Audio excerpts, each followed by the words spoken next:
ఓం భద్రం కర్ణేభిః శృణుయామ దేవాః ఓం భద్రం కర్ణేభిః శృణుయామ దేవాః భద్రం పశ్యేమాక్షభిర్యజత్రాః భద్రం పశ్యేమాక్షభిర్యజత్రాః స్థిరైరంగైః తుష్టువాగుంసస్తనూభిః స్థిరైరంగైస్తుష్టువాగుంసస్తనూభిః వ్యశేమ దేవహితం యదాయుః వ్యశేమ దేవహితం యదాయుః స్వస్తి న ఇంద్రో వృద్ధశ్రవాః స్వస్తి న ఇంద్రో వృద్ధశ్రవాః స్వస్తి న పూషా విశ్వవేదాః స్వస్తి నః పూషా విశ్వవేదాః స్వస్తి నస్తార్క్ష్యో అరిష్టనేమిః స్వస్తి నస్తార్క్ష్యో అరిష్టనేమిః స్వస్తి నో బృహస్పతిర్దధాతు స్వస్తి నో బృహస్పతిర్దధాతు ఓం శాంతి శాంతి శాంతి. ఓం శాంతి శాంతి శాంతి. మనం గత 2 రోజులుగా 32వ కారికను గురించి చెప్పుకున్నాం కదా. ఆ 32వ కారికను మళ్ళొకసారి పారాయణం చేసి ముందుకెళ్దాం. న నిరోధో నిరోధో నచోత్పత్తి నచోత్పత్తిః న బద్ధో నబద్ధో నచ సాధకః నచ సాధకః న ముముక్షుః న ముముక్షుః న వై ముక్తః న వై ముక్తః ఇత్యేష ఇత్యేష పరమార్థత పరమార్థత అది ప్రళయము లేదు, ఉత్పత్తి లేదు, బంధము లేదు, సాధకుడు లేడు, మోక్షము ముముక్షువు లేడు, ముక్తి కూడా లేదు. ఇదే నిజమని చెప్పిండు అనమాట దీంట్లో. ఎందుకంటే స్వప్నము మాయతో సమానంగా ఈ ప్రపంచమే మాయ అయినప్పుడు ఇక దాంట్లో ఈ మాయా ప్రపంచంలో ఏం చేయాలా, ఇదంతా వ్యర్థం, చేసేదంతా ఏం అవసరం లేదని చెప్పి దాని గురించి శూన్యవాదము అంతా మనం చెప్పుకున్నాం కదా. కాబట్టి అద్వయమే మంగళమైనది, మంగళమయమైనది. అద్వయమే మంగళమైనది. ఇప్పుడు మనము వైతథ్య ప్రకటనలో ఉన్నాం. ఈ వైతథ్య ప్రకటనలో ఇంతకుముందు చెప్పింది పోను ఇప్పుడు అద్వయ భావమే మంగళమైనది. ముందు చెప్పబడిన శ్లోకార్థమునకు హేతువు చెప్పుతున్నాడు. ముందు చెప్పిన శ్లోకం ఉంది కదా, దాని అర్థానికి కారణం చెప్తుందన్నమాట. అనండి. భావైః అసద్భిరేవాయం అసద్భిరేవాయం ద్వయేన చ కల్పితః భావా అపి అద్వయేనైవ తస్మాత్ అద్వయతా శివా. మళ్ళీ ఇంకొకసారి. భావైః అసద్భిరేవాయం అసద్భిరేవాయం అద్వయేన చ కల్పితః భావా అపి అద్వయేనైవ తస్మాత్ అద్వయతా శివా. తాత్పర్యమనండి. ఈ ఆత్మతత్వము ప్రాణాది అసద్భావములతో మరియు అద్వైత రూపముతో కల్పితమైనది. ఆ అసద్భావములను అద్వైతము ద్వారానే కల్పన చేయబడినవి. కావున అద్వైత భావమే శుభప్రదమైనది.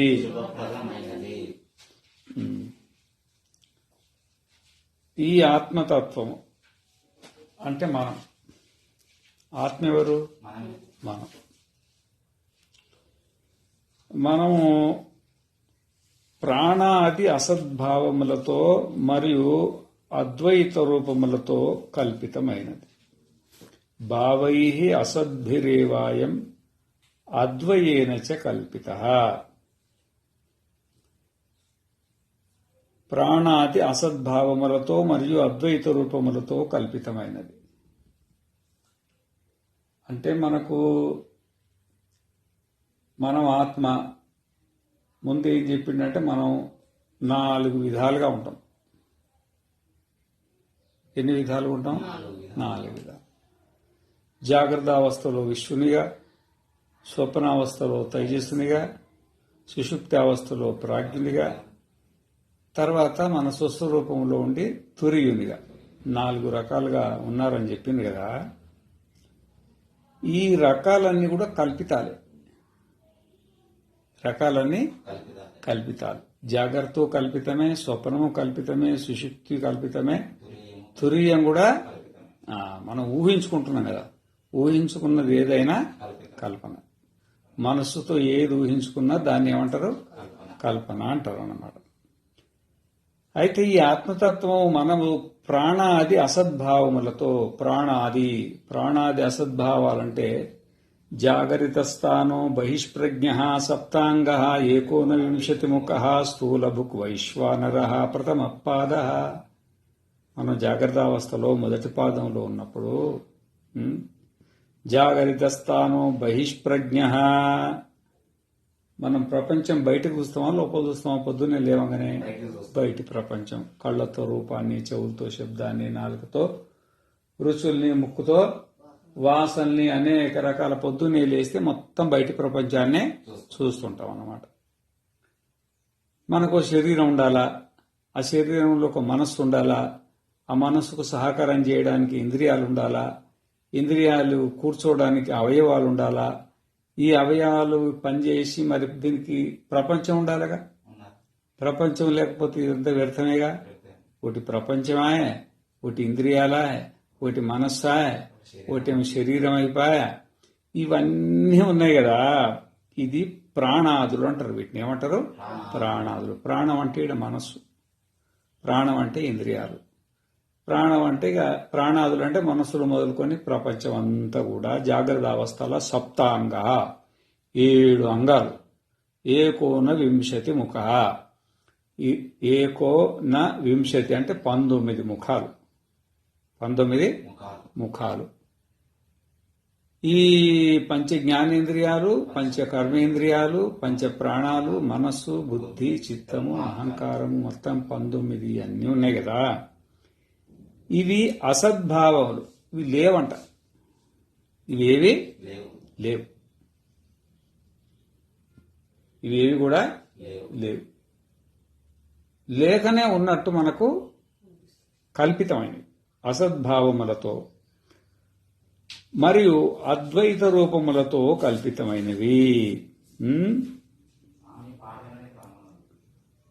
అద్వైత రూపములతో కల్పితమైనవి. కాబట్టి అద్వైత రూపంతో కల్పితమైన అంటే దీన్ని కల్పన చేసింది ఎవరు? మనమేమని. దీన్ని కల్పన చేసింది ఎవరు? మనమే.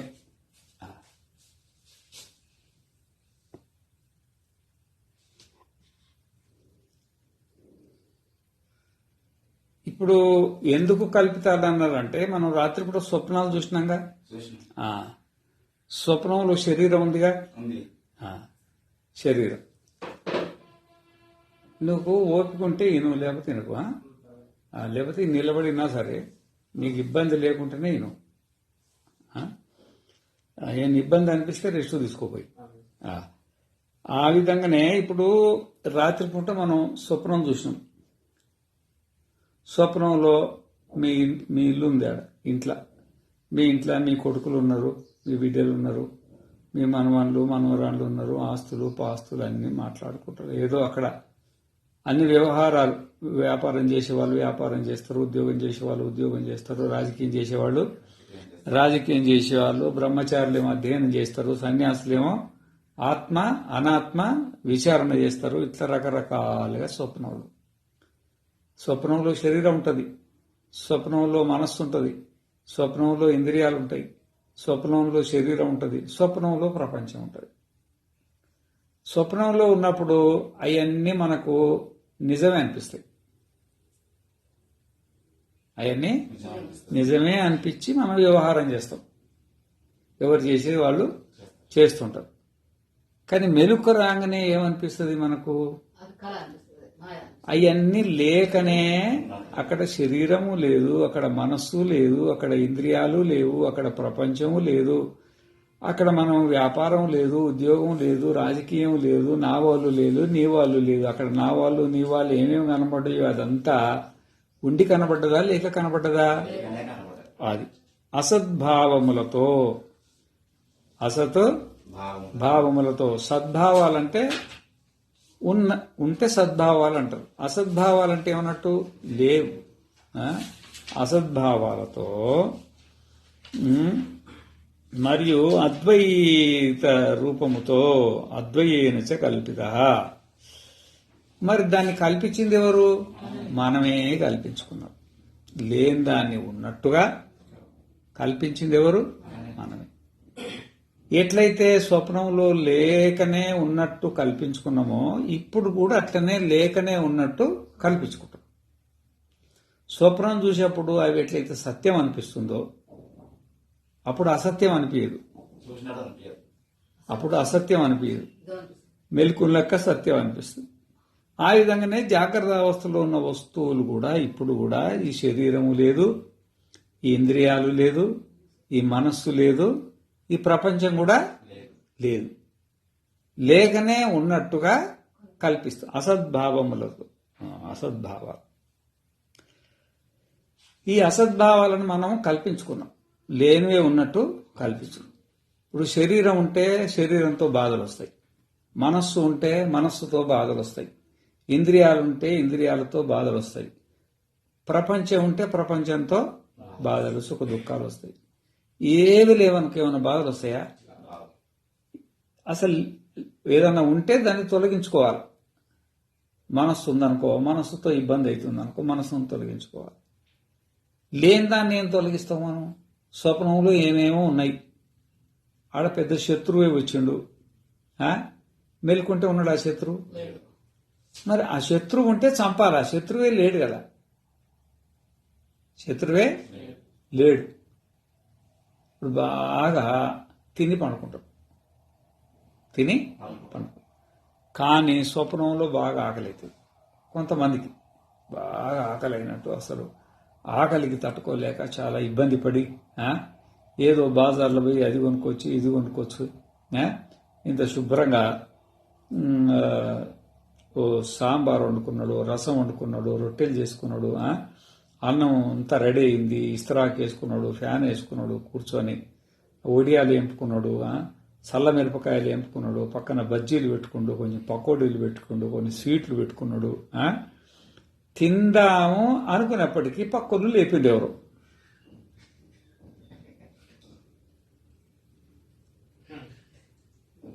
ఇక వీడికి ఎంత బాధ అయింది. అరే ఎందుకు లేపినవయ్యా బాబు, నేను ఇంత కష్టపడి నేను అన్ని కొనుక్కొచ్చి అంతా రెడీ చేసుకొని 1-2 గంటల పరిశ్రమ చేసి ఖర్చు చేసి తీరా తిందామనే టైంకే నువ్వు లేపాలా? ఒక అరగంటనన్నా ఆగపోయినవా అంటాడు. ఏందయ్యా నువ్వు మాట్లాడేది ఏంది, అసలు నువ్వు కొన్నదేంది, నువ్వు చేసింది ఏంది ఇదంటే అప్పుడు వీడు తేరుకొని అరే ఇది కలనా అంటాడు. అప్పుడు ఏమంటాడు? కలనా. వీడిని కూడా తిడుతున్నాడు చూడు, అది కలనా అంటాడు.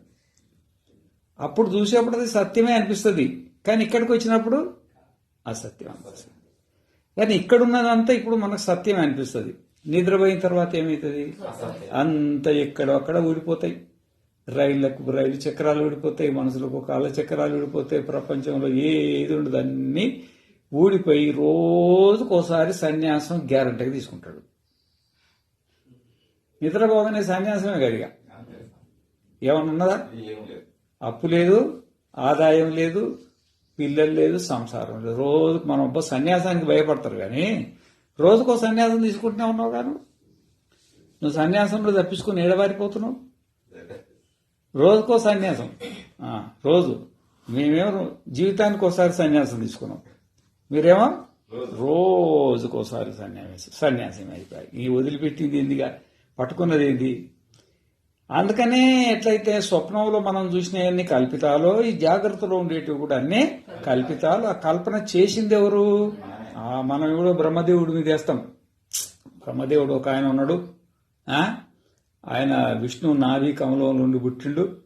ఆయన సముద్రంలో ఉన్నాడు, పెద్ద కూర్చున్నాడు. దాని మీద 1,00,000 సంవత్సరాలు ఆయనకేం తోయలేదంట. 1,00,000 సంవత్సరాలు కూర్చొని తపస్సు చేసిండు. ఆ తర్వాత ఆయనకు నోరు వగర తీసుకొని వచ్చిందంట. ఓంకారశ్చ అథశబ్దశ్చ ద్వావేతో బ్రహ్మణపుర కంఠం భిత్వా వినిర్యాతౌ తస్మాన్ మాంగళికావు. గొంతును వగల తీసుకొని ఓం అథ అని 2 శబ్దాలు వచ్చినాయట. ఓం అంటే భగవంతునికి పేరు, అథ అంటే అయ్యా సృష్టిని ప్రారంభించు అని శుభసూచకం అన్నమాట. ఆ అథను ఆధారం చేసుకొని ఆయన మొత్తం 14 లోకాలను సృష్టించేసి, మనల్ని శరీరాలను సృష్టించి, మనస్సులను సృష్టించి, మనల్ని భూలోకంలో మీద మనల్ని మనుషులు, పశువులు, క్రిములు, కీటకాలను పుట్టించి, స్వర్గాన్ని నరకాన్ని అంతా గుర్తించి, చక్రాన్ని అంతా ఎవరు తిప్పుతున్నారు? ఎవరు? బ్రహ్మదేవుడు అని అంటారు. ఇక్కడ ఏం చెప్తుండు? తప్పు. అట్లా అనడం తప్పు. విష్ణువు లేడు, కమలము లేదు, సముద్రము లేదు, ఆయన ఊడ్చున్నది లేదు, 1,00,000 సంవత్సరాలు తపస్సు చేసింది లేదు, ఓంకారం లేదు, అర్థశబ్దం లేదు. ఇదంతా మరి పౌరాణికాలు. దీన్ని బట్టి ఏమనుకోవాలి మనము? పౌరాణికాలు. ఏదో కల్పన చేసిండ్రు వాళ్ళు. కానీ వాస్తవికంగా ఈ సృష్టిని ఎవరు సృష్టించుకున్నారు? మనమే. నీ ప్రపంచాన్ని నువ్వు సృష్టించినావు, నా ప్రపంచాన్ని నేను సృష్టించిన. ఇది చెప్తుందన్నమాట ఇక్కడ. నేనేం చెప్తలేను, ఎవరు చెప్తున్నది? గౌడబాతాచార్యుల వారు చెప్తున్నాడు అనమాట. అవి ఎంత కరెక్ట్ కాదు, ఇదే కరెక్టు. భావై అసద్భిరేవాయం అద్వయేనచ కల్పిత. అద్వయ స్వరూపులైన మనం ఈ భావాలన్నీ ఏది జాగ్రత్త అవస్థలో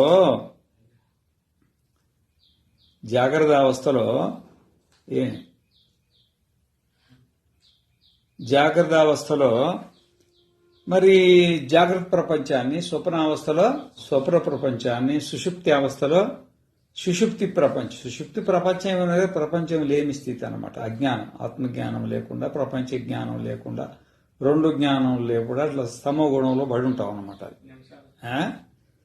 కాబట్టి ఇవన్నీ కూడా కల్పించుకున్నది ఎవరు? మనమే. భావ అపి అద్వయేనైవ తస్మాత్ అద్వయత శివ. ఈ అసద్భావములను అద్వైతము ద్వారానే కల్పన చేయబడినది.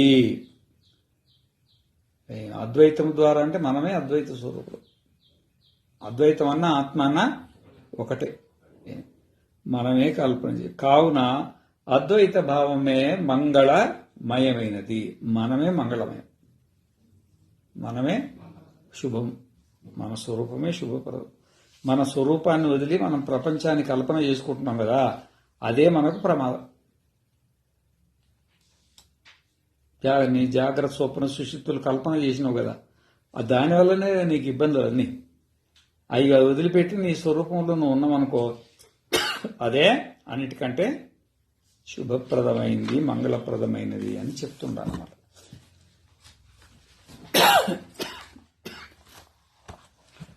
అయితే దీనిపైన శంకరాచార్యుల వారు భాష్యాన్ని చెప్తున్నారు. అనండి. యథా రజ్వాం అసద్భిః సర్ప దారాదిభిః అద్వయేన చ రజ్జుద్రవ్యేన సతాయాం సర్ప ఇయం ధారా దండో అయమితివ రజ్జుద్రవ్యమేవ కల్ప్యతే. ఏవం ప్రాణాదిభిః అనంతైః అసద్భిరేవ అవిద్యమానైః న పరమార్థతః నహి అప్రచలితే మనసి కశ్చిత్ భావః ఉపలక్షయితుం శక్యతే కేనచిత్ నచ ఆత్మనః ప్రచలనమస్తి ప్రచలితస్య ఏవ ఉపలభ్యమాన భావా న పరమార్థతః సంతః కల్పయితుం శక్యాః. అతో అసద్భిరేవ ప్రాణాదిభావైః అద్వయేన చ పరమార్థ సతాత్మన రజ్జువచు సర్ప వికల్పాస్పద భూతేనాయం స్వయమేవ ఆత్మ కల్పితః సత్ ఏకస్వభావోపి సన్. ఇది ఒక పేర అయింది కదా. ఈ పేరకు మనం ఈ పేర చెప్పుకొని మళ్ళీ చెప్తాము. దీనికి భాష్యార్థం అన్నమాట. ఈ అద్వితీయ పరమార్థ సత్యాత్మయందు ఈ ప్రాణాది సంసార ఉత్పన్న రూప ప్రపంచము ఆత్మభావము పరమార్థ సత్యరూపముతో నిరూపించిన తరువాత నానా అనగా పృథకు వస్తు రూపమున ఉండలేదు. ఈ విధముగా ప్రకాశము ద్వారా రజ్జు రూపము నిరూపితమైన తరువాత కల్పితములైన సర్పము మున్నగునవి రజ్జువుకు వేరు రూపమున ఉండుటలేవో అదే ప్రకారముగా పరమార్థ రూపముగా నిరూపించిన తరువాత ప్రపంచము ఆత్మ కంటే భిన్న వస్తువుగా ఉండుటకు వీలు లేదు. మరియు ఆ ప్రపంచము రజ్జువునందలి సర్పముతో సమానముగా కల్పితమైనందుననే తన ప్రాణాది స్వరూపమున స్వరూపమున పడింది స్వరూపమును రాసుకోండి. స్వరూపమున ఎప్పుడును ఏమాత్రము ఉండుట లేదు. అద్వితీయ పరమార్థ సత్యాత్మయందు అంటే మన యందు. సత్యాత్మ అంటే ఎవరు? మనమే. ప్రాణాది సంసార ఉత్పన్న రూప ప్రపంచము అంటే ఈ ప్రపంచం అంతా జాగ్రత్త అవస్థలో 7 అంగాలు 19 ముఖాలు మనం చెప్పుకున్నాం కదా. సప్తాంగా ఏకోనవింశతి ముఖ స్థూల భుక్కు, సప్తాంగా ఏకోనవింశతి ముఖ ప్రవివిక్త భుక్కు అని మనం జాగ్రత్త అవస్థ స్వప్నావస్థను చెప్పుకున్నాం కదా. ఈ ప్రాణాది సంసారము ఉత్పన్నమైన ప్రపంచం ఆత్మభావ పరమాత్మ సత్యముతో నిరూపించిన తర్వాత అంటే ఇది ఆత్మ కంటే భిన్నంగా లేదు అని తెలిసిన తర్వాత మనకంటే భిన్నంగా లేదు. సర్పం ఎట్లయితే తాడు కంటే భిన్నంగా లేదో, వెండి ఎట్లయితే ముత్తిపు చిప్పంగా భిన్నంగా లేదో, మరుమరీచికలు ఇసుక కంటే వేరుగా లేనట్టుగానే ఈ ప్రపంచం మనకంటే వేరుగా లేదు అని నిరూపించిన తర్వాత నానా అనగా పృథక్ వస్తు రూపము ఉండలేదు. అది పాము వేరు తాడు వేరు అనడానికి వీలుందా? వెండి వేరు ముత్తపు చిప్ప వేరు అనడానికి వీలుందా? ఆ విధంగానే మరుమరీచికలు వేరు ఇసుక వేరు అనడానికి వీలుందా? ఆ విధంగానే మన జాగ్రత్త ప్రపంచము స్వప్న ప్రపంచము సుషుప్తి కూడా మనకంటే భిన్నంగా లేవు. అటు ఉండడానికి వీలే లేదు. ఏ ప్రకారముగా ప్రకాశము ద్వారా రజ్జు రూపము నిరూపితమైన తర్వాత అంటే మంద చీకట్లే తాడు పాముగా కనబడ్డది. అయితే దానికి ప్రకాశం అంటే ఏదో లాందరో లైటో ఏ కాగడానో వెలిగించుకొని పోయి టార్చ్ లైట్ వేసి చూసినాం అనుకోండి, ఆ ప్రకాశంలో ఆ వెలుతురులో అది మనకేం కనబడుతుందా? పాము కనబడుతుందా? తాడు కనబడుతుందా? ఏం కనబడుతుంది? అదే మరి నిదానంగా చెప్తావు. తాడు అర్థమైందా? మరి ఇది తాడే అని నిరూపితమైన తర్వాత ఆ కల్పిత సర్పం దాంట్లో ఇంతకుముందు చీకట్ల అది మనం పాము అని కల్పించుకున్నాం కదా, చీకట్లో పాము అనుకున్నాం కదా, తాడని తెలియక మనం పాము అనుకున్నాం కదా, అది పృథక్ రూపమున ఉండుట లేదో, అది తాడు కంటే భిన్నంగా ఉందా? అదిగా తాడే పాముగా కనబడ్డది. మనమే జాగ్రత్త, మనమే స్వప్నము, మనమే సుషుప్తి. మనకు భిన్నంగా జాగ్రత్త లేదు, స్వప్నం లేదు, సుషుప్తి లేదు, ఉండుట లేదు. మరియు ఇది రజ్జునందలి సర్పముతో సమానముగా కల్పితమైనందుననే ఏమి ఈ మరి ప్రపంచమంతా ఈ తాడులో పాము మనం కల్పించుకున్నాం. పాములో తాడుందా? కల్పించుకున్నట్లు ఈ ప్రాణాది స్వరూపమున ఎప్పుడు, ఈ ప్రాణాది స్వరూపమున ఎప్పుడును ఏమాత్రము ఉండుటలేదు. ఈ ప్రాణాది స్వరూపం, ఈ ప్రాణాది స్వరూపం అంది కదా, ఈ ప్రాణాది స్వరూపం అని పెట్టుకోండి. స్వరూపము ఎప్పుడునూ ఏమాత్రం లేదంటే మనది కూడా ఈ జాగ్రత్త స్వప్న సుషుప్తుల్లో ఈ స్థూల శరీరము, సూక్ష్మ శరీరము, కారణ శరీరం అనేది మనకు వాస్తవికంగా లేనే లేవు. మనం కూడా చీకట్లో ఉన్నాం. మనం కూడా మనకున్న చీకటి ఏంది? ఏం అజ్ఞానం? నేను ఆత్మనని మనకు గ్రహింపు లేదు. నేను ఆత్మనని గ్రహింపు లేనందువల్ల ఈ జాగ్రత్త స్వప్న సుషుప్తులు మనకు భ్రమవశాత్తు కల్పింపబడ్డాయి. అట్లా కనబడుతున్నాయి. లేకున్నా తాడులో పాము లేకున్నా కనబడి, ఆ పాముతో మరి కనబడి ఆ పాము ఊరుకుంటుందా? భయపెట్టదు. అట్లనే ఈ సంసారం మనల్ని భయపెడుతుంది. ఎట్లా భయపెడుతుంది?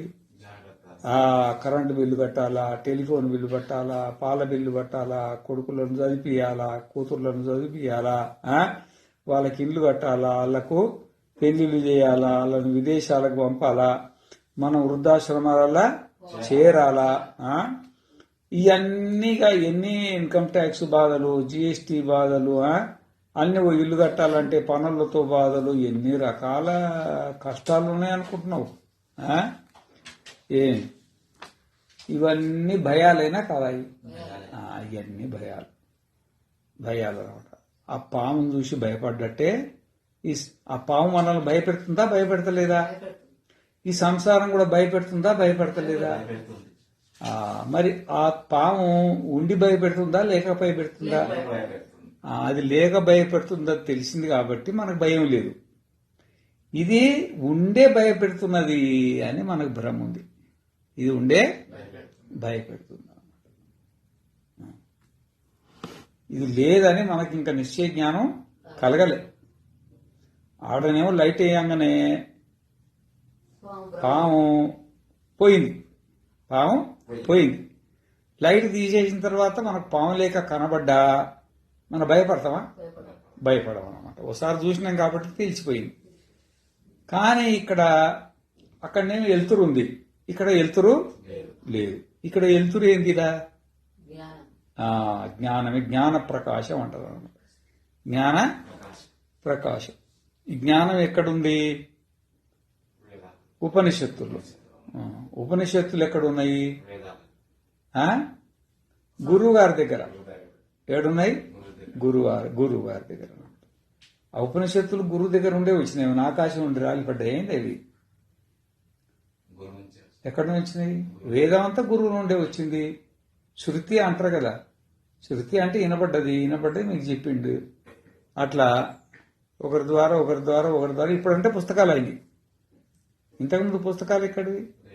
అంతా గురువులే మోసేది, శిష్యుల చెవులకుండా లోపలికి పంపించేది. అట్లా కాబట్టి మనకు ప్రకాశం అనేది లేదు. సరిగ్గా ఎంత ఉండాలనో అంతా లేదు. కొంచెం కొంచెం వెళ్తురుంటే ఆడ ఆ, ఆ, పాము మాయమవుతుందా? మొత్తం వెళ్తురు మొత్తం ఉండాలా, మొత్తం తాడు కనబడాలా. ఏమో ఊర్లో దూరంగా లైట్ కనబడుతుంది అనుకో, ఈ చీకటి పోద్దా? అట్లనే ఏదో కొద్ది కొద్దిగా ఆడ కొంచెం ఈడ కొంచెం చదువుకొని, ఆడ కొంచెం ఈడ కొంచెం విని, మళ్ళీ ఇన్నదాన్ని మనం ఇన్నదాన్ని పట్టించుకోక ఎవరి పనులు వాళ్ళు చేసుకుంటుంటే దానిపైన అది చేస్తుంది. అజ్ఞానం పని ఉంది కదా, దానిపైన అది చేస్తుంది అని చెప్తుండ అనమాట. అయితే వాస్తవికంగా లేనివే మనల్ని భయపెడుతున్నాయి అన్నమాట అనేది ఇక్కడ మనకు సారాంశం దీంట్లో. తర్వాత రెండో పారాగ్రాఫు, తేచ తేచ ప్రాణాదిభావా ప్రాణాదిభావః అపి అద్వయేనైవ సతాత్మన వికల్పితాః నహి నహి నిరాస్పద నిరాస్పద కాచిత్ కాచిత్ కల్పన కల్పన ఉపలభ్యతే. ఉపలభ్యతే. అతః అతః సర్వకల్పనాస్పద సర్వకల్పనాస్పదత్వాత్ స్వేనాత్మన అద్వయస్య అవ్యభిచారాత్ కల్పనావస్థాయాం అపి అద్వయత శివ కల్పనా ఏవ తు అశివాః రజ్జు సర్పాదివత్ త్రాసాది రాసాది కారుణ్యో హి కారుణ్యోహి తాః అద్వయత అభయత సైవ సైవ శివ. ఇది రెండో పారాగ్రాఫు. దీనికి తెలుగు ఏం చెప్తుందంటే, ఆ విధంగానే ఆ విధంగానే ఏ విధముగా ఏ విధముగా గుర్రమున కంటే గేదె ఆ?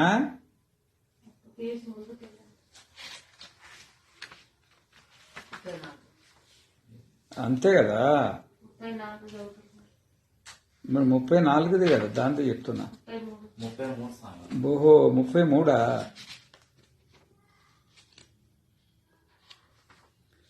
ఓహో 33.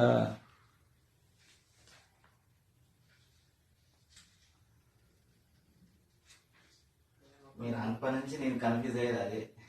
అవునా?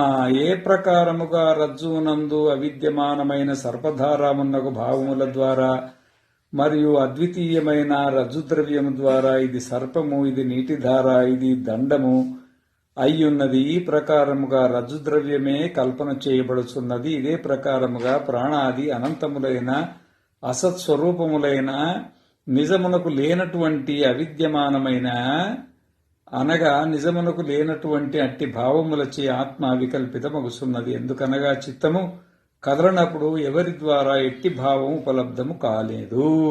ఇదే కదా మనం చెప్పుకోవాల్సింది. కాబట్టి వాస్తవానికి లేనటువంటి మరి ఈ జాగ్రత్త స్వప్న సృష్టిలు ఉన్నాయి కదా, అట్టి భావములచే ఆత్మ కల్పితం అవుతున్నది. ఆత్మ అంటే మనమే అట్ట కల్పితమైనమంట. మనమే తాడే పాముగా కల్పితమైనట్టుగా మనమే ప్రపంచంగా కల్పితమైన, వేరే వస్తువు లేదు. ఎందుకనగా చిత్తము కదలనప్పుడు ఎవరి ద్వారా ఎట్టి భావం ఉపలబ్ధము కానేరు.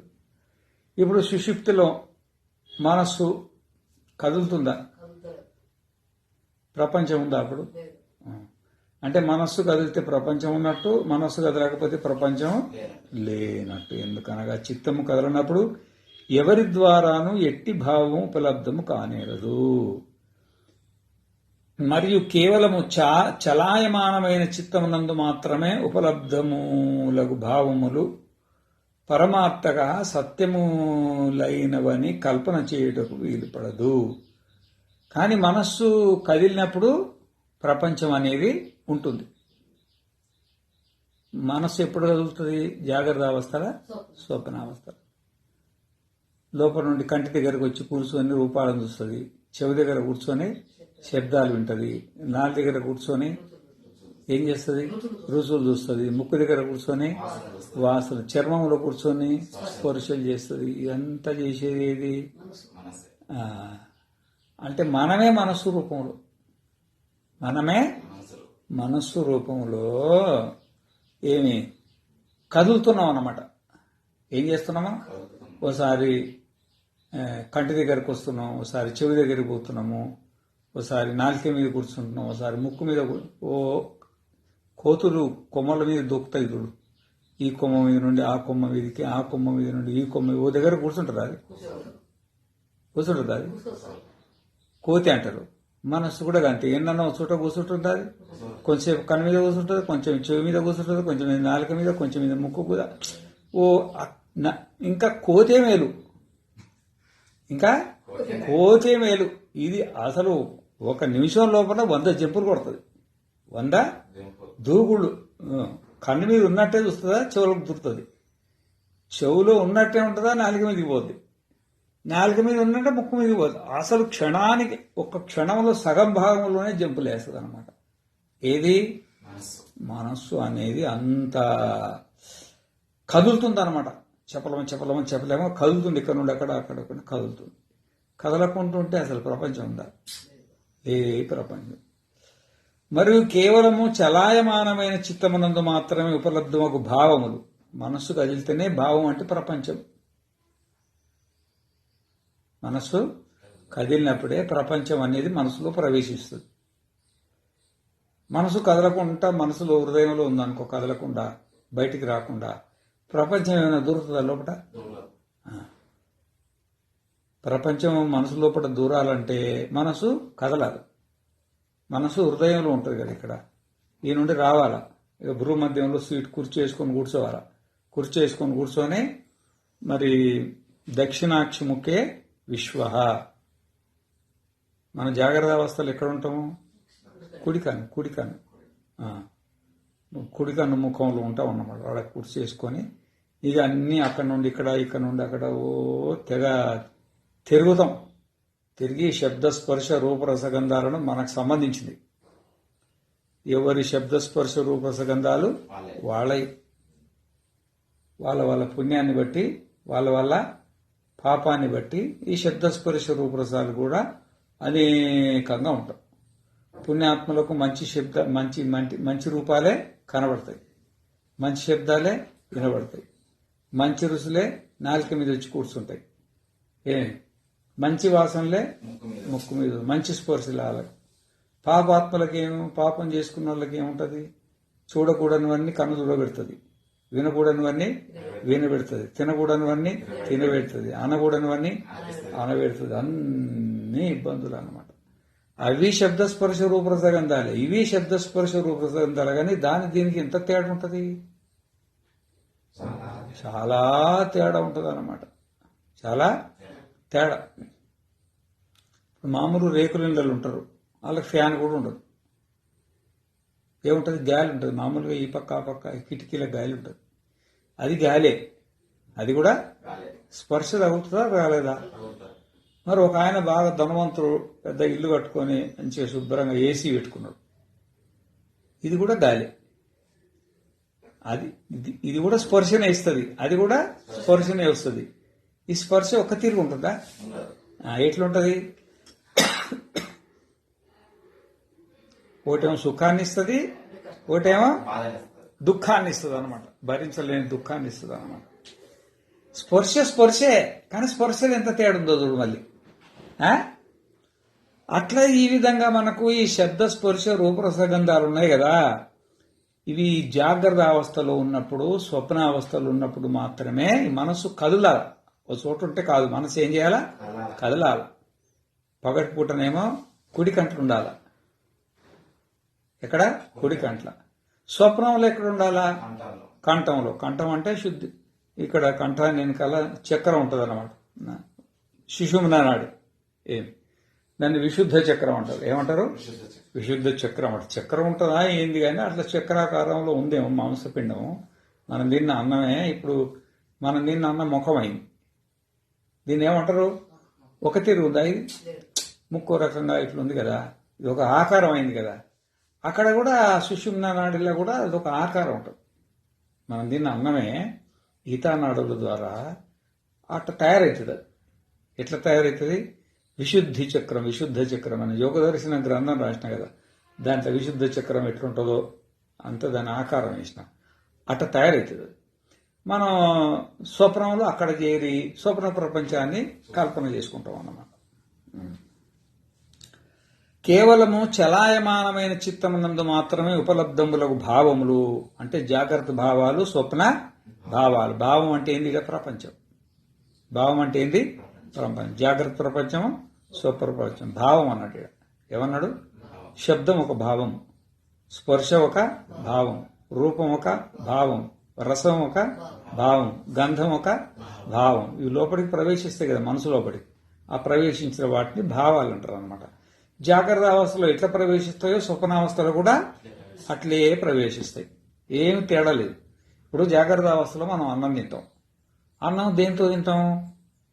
నోటిగుండనే కదా తింటాం. స్వప్నావస్థలో కండ్లతో తింటావా? చెవులతో తింటావా? ఇది ఎట్లుంటుందో అది అట్లే ఉంటుంది. అది ఎట్లుంటుందో ఇది అట్లే ఉంది. స్థానం వేరు. ఇదేమో బయట, అదేమో లోపల. స్థానాలు మారినాయి కానీ ఏ క్రియ మారదు అన్నమాట. సమానంగా ఉంటాయి. అయితే చెప్తుండనమాట, మరియు కేవలము చలాయమానమైన చిత్తమునందు మాత్రమే ఉపలబ్ధములకు భావములు పరమార్థత సత్యములైనవని కల్పన చేయుటకు వీలు పడదు. కానీ ఇవి నిజంగానే సత్యాలయని అని నమ్మడానికి వీలు లేదు. సత్యం అయితే ఎప్పటికీ ఉండాలి. సత్యం అయితే ఎప్పటికీ ఉండాలి. అంటే ఉదాహరణకి నేను చెప్తా. ఇప్పుడు అగ్నికి ఒక గుణం ఉంది. ఏది చెప్పది? కాలుతుంది, వెలుతురు వస్తుంది. రెండు కాలుతుంది, వెలుతురు వస్తుంది. రెండు గుణాలు. అవి దాన్ని వదిలిపెడతాయా? అగ్ని ఈడ ఉన్న అట్లే ఉంటుంది, బద్రీనాథ్లో ఉన్న అట్లే ఉంటుంది, కేదార్నాథ్లో ఉన్న అట్లే ఉంటుంది, మీ ఊర్లో ఉన్న అట్లే ఉంటుంది. మా ఊర్లో తన గుణాన్ని వదిలిపెడుతుందా? దాన్ని సత్యం అంటారు. దాన్ని ఏమంటారు? సత్యం అంటారు అన్నమాట. ఆ సత్యం అనేది పోదు. చంద్రకాంతం అనే ఒకటి ఉంటుంది. చంద్రకాంత వజ్రాలు, వైడూర్యాలు, మరకతాలు, మాణిక్యాలు ఉన్నట్లే ఒక చంద్రకాంతమణి అని ఒక విశేషమైన రత్నం. మణి అన్న రత్నం అన్న ఒకటే, ఒక విశేషమైన రత్నం అన్నమాట. ఆ రత్నాన్ని మెడకు ధరించి, మెడలో దారం వేసుకొని మెడకు ధరించి పెద్ద అగ్నిగుండం పెట్టి నువ్వు లోపలికి పోయినావు అనుకో, నువ్వు కాలవు. నువ్వు కట్టుకున్న గుడ్డలు కూడా కాలవు. ఎంటిక కూడా కాలవు. ఎంటిక కూడా కాలదు. కళ్ళు తెరిచి ఉన్నా కళ్ళకు అసలు వేడే ఉండదు అగ్నిలా. ఆ చంద్రకాంతమని స్పర్శ తగిలిన మరుక్షణమే మండుతుంది. నువ్వు కట్టెలేస్తే మండుతూనే ఉంటుంది. ఎంతన్నా మండుతుంది. కానీ ఆ మంటలు ఏముంటుంది? ఆ వేడి అనేది ఉండదు. వేడి అనేది ఉండదు అన్నమాట. నువ్వు రోజు కూర్చో వారం రోజులు మంటలనే ఉండదు. నీకు ఏమీ కాదు. ఏమీ కాదు. చంద్రకాంతమణి అది ఒక ప్రతిబంధకం. కానీ అదే చంద్రకాంతమణి పొరపాట్ల తెగి దూరంగా పడ్డదనుకో, అర్థమైందా? అదే క్షణంలో బూడిదైపోతారు అన్నమాట. అంటే మరి అది పాంగనే అగ్ని వచ్చిందిగా. అంటే తన స్వగుణం అనేది పోలేదు, ప్రతిబంధకం వచ్చింది. ప్రతిబంధకం వల్ల ఒక ప్రతిబంధకం వచ్చింది. ఏంది? చంద్రకాంతం అనే ప్రతిబంధకం వల్ల అట్లా పోయినట్టు అనిపించింది. కానీ పోయిందా? అట్లా తన స్వగుణం అనేది పోదన్నమాట. ఒకవేళ నిజంగానే ఉంటే పోదు. మరి ఇవన్నీ పోతున్నాయి కదా, ఇవన్నీ పోతున్నాయి. నిన్నటి జాగ్రత్త పోయింది, నిన్నటి స్వప్నం పోయింది, నిన్నటి సుషుప్తి పోయింది. పుట్టినప్పటి నుండి ఎన్ని వచ్చినాయి, ఎన్ని పోయినాయి? ఏదన్నా ఉందా? మనం ఉన్నామా లేవా? అది అవి ఉన్నాయని నమ్మడానికి లేదు. ఒకప్పుడు ఉండి ఒకప్పుడు లేకపోతే అవి ఉన్నాయి అని చెప్పడానికి లేదు. ఎప్పుడు ఉంటేనే అగ్నిలో వేడి ఉన్నట్టుగా, నీళ్ళల్లో చల్లదనం ఉన్నట్టుగా అవి ఎప్పుడు ఉంటే ఉన్నట్టు లెక్క. కానీ జాగ్రత్తలో ఉంటే స్వప్నం ఉంటలేదు, స్వప్నం ఉన్నప్పుడు సుషుప్తి ఉంటలేదు, అది ఉన్నప్పుడు ఇది ఉంటలేదు, ఇది ఉన్నప్పుడు అది ఉంటలేదు. ఒకప్పుడు ఉండి ఒకప్పుడు లేకపోతే అది ఉన్నదని నమ్మడానికి లేదు అని చెప్తుండనమాట. సత్యములైనని కల్పన చేయుటకు వీలు పడదు. ఇవి ఉండే కనబడుతున్నాయని చెప్పడానికి వీలు కాదు. కావున ఈ ఆత్మ స్వయముగా ఏకమాత్ర సత్స్వభావమైనప్పటికీ అసత్స్వరూప ప్రాణాదిభావములతో మరియు రజ్జువుతో సమానముగా పరమార్థమైన సత్స్వరూపము ద్వారా కల్పితమైనది. ఇప్పుడు రజ్జుతో సమానముగా, రజ్జు అంటే తాడు, తాడు పాముగా కల్పితమైంది. ఎట్లా కనబడ్డది మనకు? పాము లెక్కనే కదా, తాడే కదా పాము అయింది. ఇంకేదైనా వచ్చిందా? మనమే కల్పితమైన అంట. జాగ్రత్తగా, స్వప్నముగా, సుషుప్తిగా మనమే కల్పితమైంది. అదేమో తాడని తెలియనందువల్ల కల్పితమైంది. మనమేమో నేను ఆత్మనని మనకు అవగాహన లేనందువల్ల మనకు కల్పితమైంది. ఇప్పుడు మనం చూసేది పాము. ఇది ఈ జాగ్రత్త అవస్థ, స్వప్న అవస్థ, సుషుప్తి అవస్థ ఏంది? పాము. తాడెవరు? మనం.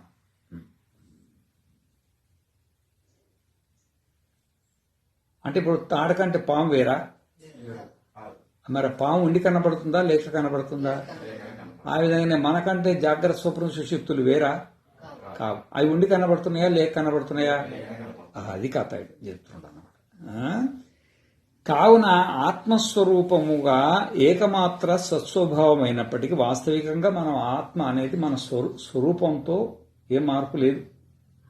తాడగానే ఉంటుంది కానీ పాము ఎప్పుడు కాదు. మనం మనంగానే ఉంటాం కానీ జాగ్రత్త, స్వప్న, సుషుప్తులు మనం కాం.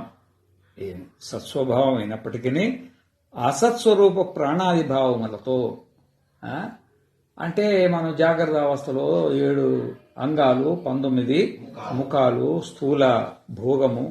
ఆ విధంగానే స్వప్నావస్థలో 7 అంగాలు, 19 ముఖాలు, సూక్ష్మ భోగము. సుషుప్తి అవస్థలో తమో గుణము. ఇవన్నీ మనకేమీ ఉండవన్నాం, లేని. రజ్జుతో సమానముగా పరమార్థమైన సత్స్వరూపము ద్వారా కల్పితమైన, అంటే మన ద్వారానే అక్కడికి ఇక్కడికి తేడేందంటే అక్కడ తాడుంది, పాము కల్పింపబడింది. ఆ కల్పన ఎవరికి వచ్చింది? మనకు వచ్చింది. కానీ తాడుకు వచ్చిందా? రాలేదు. ఇక్కడ తాడికే వచ్చింది. ఇక్కడేమొచ్చింది? తాడెవరు? ఇడా మనమే. ఇది తేడా. ఆడనేమో తాడు జడం, అది దానికి కల్పన జరిగింది కానీ కల్పనకు ఆ కల్పన తనకు తెలుసా? తెలియదు. దాంట్లోనే కల్పితమైంది కానీ తనకు తెలియదు. కానీ ఇది మనలోనే కల్పితమైంది, మనకే తెలుస్తుంది. తెలుస్తలేదు. తెలుసుకున్న వాళ్ళకేమో తెలుస్తుంది. తెలుసుకున్న వాళ్ళు ఎక్కువరా, తెలుసుకున్న వాళ్ళు ఎక్కువరా? అనంత కోట్లు ఉన్నారన్నమాట. కాబట్టి అసత్స్వరూప ప్రాణావిభావములతో మరియు రజ్జుతో సమానముగా పరమార్థమైన సత్స్వరూపము ద్వారా కల్పితమైన మన ద్వారానే మనమే కల్పితం చేసుకున్నాం. ఆడనేమో తాడులో పాము కనబడ్డదేమో మనం కల్పితం చేసినాం. ఇక్కడ కూడా మనమే.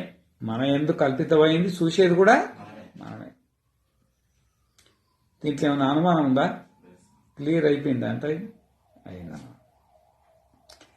ఆ ప్రాణాది భావములను అద్వయమైన సత్స్వరూపమైన ఆత్మ ద్వారానే కల్పింపబడినవి.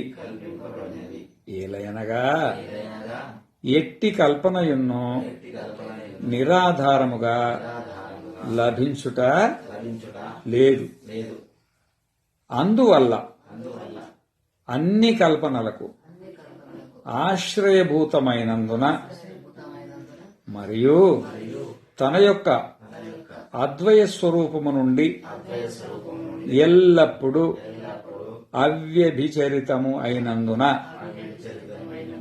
కల్పనావస్థయందును అద్వైతనే మంగళమయమయ్యున్నది. ఏలయనగా అది రజ్జు సర్పాదులతో సమానముగా భయాదులను ఉత్పత్తి ఉత్పత్తి చేయగలదు. చేయగలదు. అద్వైత అద్వైత అభయస్వరూపమైనది. అభయస్వరూపమైనది. కావుననే కావుననే అది అది మంగళమయమైనది. మంగళమయమైనది. ఈ ప్రాణాది భావములను అద్వయమైన సత్స్వరూపమైన ఆత్మ ద్వారానే కల్పింపబడ్డాయి. ఎవరు కల్పించుకున్నారు? మనమే కల్పించుకున్నాం. ఈ ప్రాణాది భావాలు ఏంటివి? 7 అంగాలు, 19 ముఖాలు, స్థూల భోగము, సూక్ష్మ భోగము, కారణ భోగం. స్థూల భోగము జాగ్రత్త అవస్థలో, సూక్ష్మ భోగము స్వప్నావస్థలో, కారణ భోగం ఎక్కడ? సుషుప్తి అవస్థలో. మరి దీన్ని కల్పించింది ఎవరు? మనమే కల్పించుకున్నామంట. మనమే కల్పించుకున్నాం. ఎవరో బ్రహ్మదేవుడు వచ్చి మనల్ని మెడకేసింది సంసారాన్ని. మా అమ్మాయి మెడకేసింది, మా నాయన మెడకేసిండు, మా నాయన మంచోడు కాదు, మా అమ్మ మంచోది కాదు, మా అన్నదమ్ములు మెడకేసిండ్రు, మా ఊరోళ్ళు మెడకేసిండ్రు, నా ప్రారంభం ఎక్కడో ఉండదు వచ్చి నన్ను మెడకేసింది అనుకుంటాం కదా. ఇవన్నీ తప్పులంట. ఇవన్నీ ఏంటివి? తప్పులు. వాస్తవికంగా ఇదంతా ఎవరు మెడకేసుకున్నారు? మనమే. అది కథ అంతా మనమే. ఏలయనగా ఎట్టి కల్పనయను నిరాధారముగా లభించుట లేదు. ఏ కల్పనకైనా ఒక ఆధారం ఉండాలి. ఆధారం లేని కల్పన ఇదిగా. ఇప్పుడు ఆడ తాడు లేదనుకో,